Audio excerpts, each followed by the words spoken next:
दर्पण प्रबोधिनी सिंधुदुर्ग प्रबुद्ध ग्रंथालय आयोजित वाचन चळवळीला गतिमान करणारा विशेष उपक्रम पुस्तकांवर बोलू काही.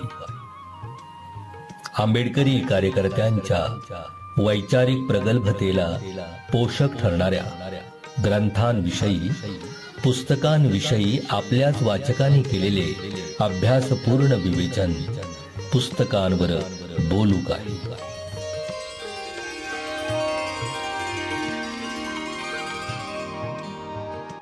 मित्र हो, जय भीम. दर्पण प्रबोधिनी सिंधुदुर्ग प्रबुद्ध ग्रंथालयाच्या पुस्तकावर बोलू काही या वाचन चळवळीच्या दुसऱ्या भागात मी नरेंद्र तांबे आपले मनापासून स्वागत करतो. मित्र हो, पुस्तकावर जीवापाड प्रेम करणारा आणि पुस्तकांसाठी राजगृह उभारणारा या जगातील एकमेव ग्रंथवेडा महाविद्वान प्रज्ञासूर्य डॉक्टर बाबासाहेब आंबेडकर. बाबासाहेबांनी राजकारण, समाजकारण, अर्थशास्त्र, धर्मचिकित्सा अशा विविध क्षेत्रात अनमोल ग्रंथरचना केली.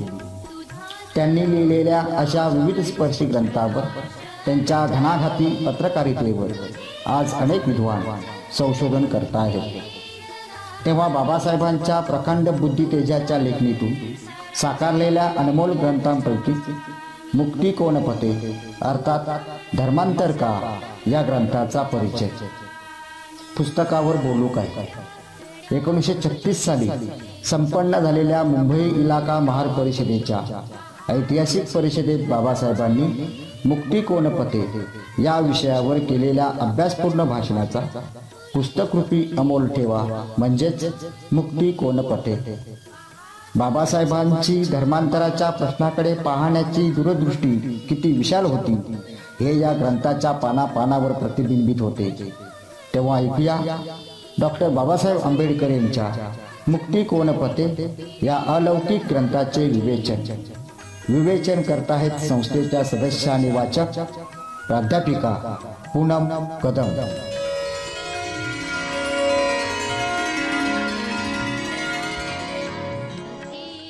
सर्वांना सविनय जय भीम. समतेची शिकवण देणारे सर्व प्रतीके आणि त्यांचे आदर्श व कृतिशील विचार यांना प्रथमतः अभिवादन. फुले आंबेडकर दर्पण प्रबोधिनी सिंधुदुर्ग अंतर्गत प्रबुद्ध ग्रंथालय आयोजित पुस्तकावर बोलू काही या विशेष उपक्रमात मी पूनम कदम मुक्ती कोण पथे या डॉक्टर बाबासाहेब आंबेडकर यांच्या पुस्तकावर विवेचन करणार आहे. मुक्ती कोण पथे अर्थात धर्मांतर का. मुंबई इलाखा महार परिषद ही ऐतिहासिक परिषद दिनांक 30 मे, 31 मे व 1-2 जून 1936 अशी 4 दिवस पार पडली. जवळजवळ 50,000हून जास्त लोक या परिषदेला हजर होते. मुंबई इलाखा महार परिषद गाजली ती मुक्ती कोण पथे या बाबासाहेबांच्या भाषणामुळे. बाबासाहेबांचे मराठीतून केलेले हे भाषण मराठी साहित्याचा अलंकार तर आहेच, परंतु त्यातील वैचारिक प्रतिपादनामुळे बाबासाहेबांची धर्मांतराच्या प्रश्नाकडे पाहण्याची दृष्टी स्पष्ट होते. अस्पृश्यांच्या मुक्ती लढ्यात या भाषणाला अनन्यसाधारण महत्त्व आहे. बाबासाहेबांची या भाषणाची पुस्तिका या सभेनंतर निघाल्या आणि ती पुस्तिका म्हणजे मुक्ती कोण पथे. धर्मांतराची घोषणा केल्यापासून 10 महिन्यांमध्ये अनेक ठिकाणी लहान मोठ्या प्रमाणावर सभा भरवून लोकांची मतं घेण्यात आली. धर्मांतराची मोहीम सफल होण्यासाठी पूर्वतयारीची गरज होती, परंतु किती लोक धर्मांतर करणार याचा ठाव लागल्याशिवाय धर्मांतराची पूर्वतयारी करणे शक्य नव्हते. आपल्या लोकांची कोठेतरी एकत्रित परिषद व्हावी आणि लोकमताचा ठाव घ्यावा अशा प्रकारचे मत बाबासाहेबांनी मांडले आणि या परिषदेचे आयोजन करण्यात आले. धर्मांतरावर बोलताना डॉक्टर बाबासाहेब आंबेडकर म्हणतात की धर्मांतर का या विषयाचा 2 दृष्टींनी विचार केला पाहिजे. एक म्हणजे धर्मांतराची ऐहिक कारणे आणि दुसरी म्हणजे धर्मांतराची आध्यात्मिक कारणे. धर्मांतराच्या ऐहिक कारणांबाबत बोलताना डॉक्टर बाबासाहेब आंबेडकर म्हणतात की आधी आपण अस्पृश्यता काय आहे हे समजून घेतले पाहिजे. यावेळी बाबासाहेब अस्पृश्यांवर होत असलेल्या जुलमांची, अन्यायाची उदाहरणे देतात. हे जुलूम आणि मारहाण अस्पृश्यांवर तेव्हा होतात जेव्हा अस्पृश्य उच्चवर्णीयांनी लादलेली बंधने जुगारतात किंवा त्यांनी लादलेली कामं करत नाहीत. किंवा त्यांनी सांगितलेल्या जीवनशैलीचे अनुसरण करत नाहीत. या सर्वाचा व्यक्तीच्या गुणावगुणाशी काहीही संबंध नाही. स्पृश्य आणि अस्पृश्य या दोन समाजातील हा कलह आहे. एका माणसावर होत असलेल्या अन्यायाचा हा प्रश्न नाही, तर एका वर्गाने दुसऱ्या वर्गावर चालविलेल्या आगळिकीचा हा प्रश्न आहे. धर्मांतराच्या आध्यात्मिक कारणांबाबत बोलताना प्रथम बाबासाहेब धर्म म्हणजे काय हे समजावून सांगतात. धर्माच्या अनेक व्याख्या आहेत. त्यापैकी डॉक्टर आंबेडकरांना पडणारी व्याख्या म्हणजे ज्याने सर्व प्रजेचे धारण होते तोच खरा धर्म. समाजाच्या योग्य धारणेकरता समाजाची बंधने कशी असावीत हा प्रश्न तरीही शिल्लक राहतोच, व हा प्रश्न धर्माच्या व्याख्येपेक्षा फार महत्वाचा आहे. कारण धर्म कोणता, अधर्म कोणता हे कोणत्याही व्याख्येवर अवलंबून नसून बंधनाच्या हेतूवर आणि त्याच्या स्वरूपावर अवलंबून असतं. व्यक्तीच्या विकासाला 3 गोष्टींची आवश्यकता असते: सहानुभूती, समता आणि स्वातंत्र्य. हिंदू धर्मात या तिन्हीपैकी एक तरी बाब तुमच्याकरिता उपलब्ध आहे का, अशा प्रकारचा प्रश्न या परिषदेत बाबासाहेबांनी जनतेला विचारला. सहानुभूतीच्या दृष्टीने पाहिले तर सर्वत्र शून्यच आहे. कोठेही तुम्ही गेलात तर तुमच्याकडे आपुलकीच्या भावनेने कुणीही पाहणार नाही. हिंदू समाजात तुमच्याकरिता समता आहे का हा प्रश्न खरोखरीच विचारावयास नको. अस्पृश्यता ही मूर्तिमंत असमानताच आहे. एवढी मोठी असमानतेची जागती ज्योत कुठेच दिसायची नाही.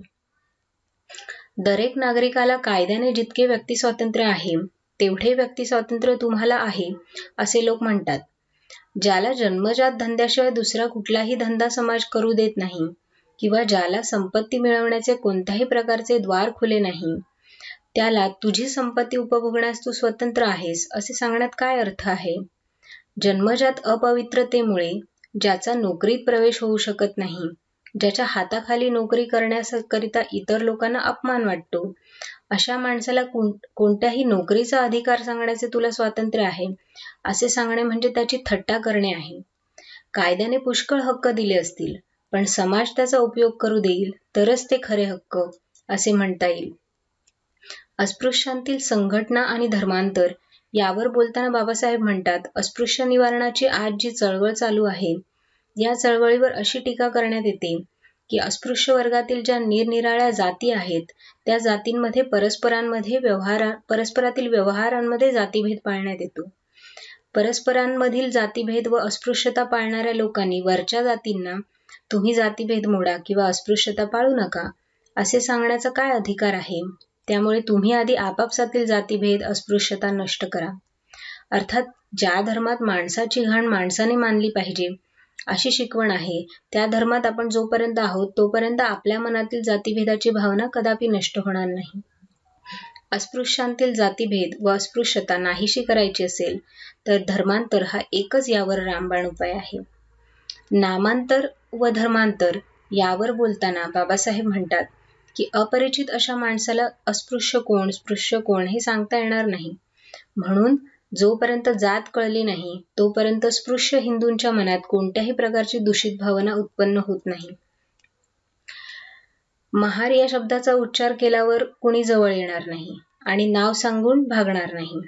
अशा प्रकारचा मधल्या स्थितीत घोटाळत राहण्यापेक्षा आज हे नाव किंवा उद्या ते नाव असं नामांतर करीत बसण्यापेक्षा धर्मांतर करून कायमचेच नामांतर तुम्ही का करू नये अशा प्रकारे बाबासाहेबांनी विचारले. धर्मांतराची चळवळ सुरू झाल्यापासून अनेक लोकांनी त्या चळवळीच्या विरुद्ध अनेक आक्षेप घेतले आहेत. काही हिंदू लोक धार्मिकपणाचा मोठा आव आणून असे सांगत होते की धर्म ही काही उपभोगाची वस्तू नाही. ज्याप्रमाणे आपण आज एक कोट घालतो उद्या दुसरा घालतो त्याप्रमाणे धर्मात फेरबदल करता येत नाहीत. हिंदू धर्माला जुगारून देऊन तुम्ही परधर्मात जाता तर तुमचे पूर्वज इतके दिवस या धर्मात राहत आहेत ते काही मूर्ख आहेत का? अशा प्रकारचा प्रश्नही काही उच्चवर्णीयांनी उपस्थित केला. अशा प्रकारच्या वक्तव्यांचे खंडन करताना बाबासाहेब म्हणतात, या दृष्टीने पाहिले तर हिंदू धर्म आमच्या पूर्वजांचा धर्म नसून ती त्यांच्यावर जबरदस्तीने लादलेली गुलामगिरी आहे. या गुलामगिरीतून आमची सुटका करून घेण्याचे साधन त्यांच्याकडे उपलब्ध नव्हते, म्हणून त्यांना गुलामगिरी विरुद्ध बंड पुकारता आले नाही. त्याबद्दल त्यांना कुणीही दूषण देणार नाही, परंतु हल्लीच्या पिढीला तशा प्रकारची जबरदस्ती करता येणार नाही. त्यांना सगळ्या बाबतीत स्वातंत्र्य आहे. तुमचे हित कशात आहे हे सांगणे माझे कर्तव्य आहे. मी माझे कर्तव्य केले आहे. धर्मांतराच्या प्रश्नाचे मुद्दाम बाबासाहेबांनी 2 भाग केले होते. एक हिंदू धर्माचा त्याग करायचा किंवा हिंदू धर्मात राहायचे हा त्याच्यातला एक भाग, आणि त्याग करावयाचा झाल्यास दुसऱ्या कुठल्या धर्माचा स्वीकार करायचा किंवा नवीन धर्माची उभारणी करायची का, अशा प्रकारचा दुसरा विभाग. बाबासाहेब म्हणतात, मला आज फक्त पहिल्या प्रश्नावरच तुमचा निर्णय काय आहे ते जाणून घ्यायचं आहे. पहिल्या प्रश्नाचा निर्णय झाल्याशिवाय दुसऱ्याचा विचार करणे किंवा त्याबाबतची तयारी करणे यात काहीच अर्थ नाही. हा निर्वाणीचा प्रसंग आहे हे तुम्ही ध्यानात ठेवा. तुमच्या भावी पिढीची भवितव्यता तुम्ही आज ठरवाल त्याप्रमाणे ठरणार आहे. तुम्ही आज स्वतंत्र होण्याचा निर्णय घेतला तर भावी पिढी स्वतंत्र होईल. तुम्ही आज पराधीन राहण्याचा निश्चय केला तर भावी पिढी सुद्धा पराधीन राहील. म्हणून तुमची जबाबदारी आजच्या घडीला कठीण आहे. या परिषदेच्या दरम्यान बाबासाहेबांना भगवान बुद्धांनी आपल्या निर्वाणापूर्वी भिक्खू संघाचा उपदेश केला व ज्या उपदेशाचा महापरिनिब्बाण सूत्रामध्ये उल्लेख आहे त्याची आठवण होते. भगवान बुद्ध म्हणतात, तुम्ही स्वयंप्रकाशित व्हा, पृथ्वीप्रमाणे परप्रकाशित होऊ नका. स्वतःवरच विश्वास ठेवा, दुसऱ्या कोणाच्या अंकित होऊ नका. सत्याला धरून राहा, सत्याचाच आश्रय करा, दुसऱ्या कोणालाही शरण जाऊ नका. या प्रसंगी बाबासाहेब भगवान बुद्धांचा हा उपदेश तुम्ही सतत ध्यानात ठेवा अशा प्रकारचा संदेश देतात आणि या सभेची सांगता होते.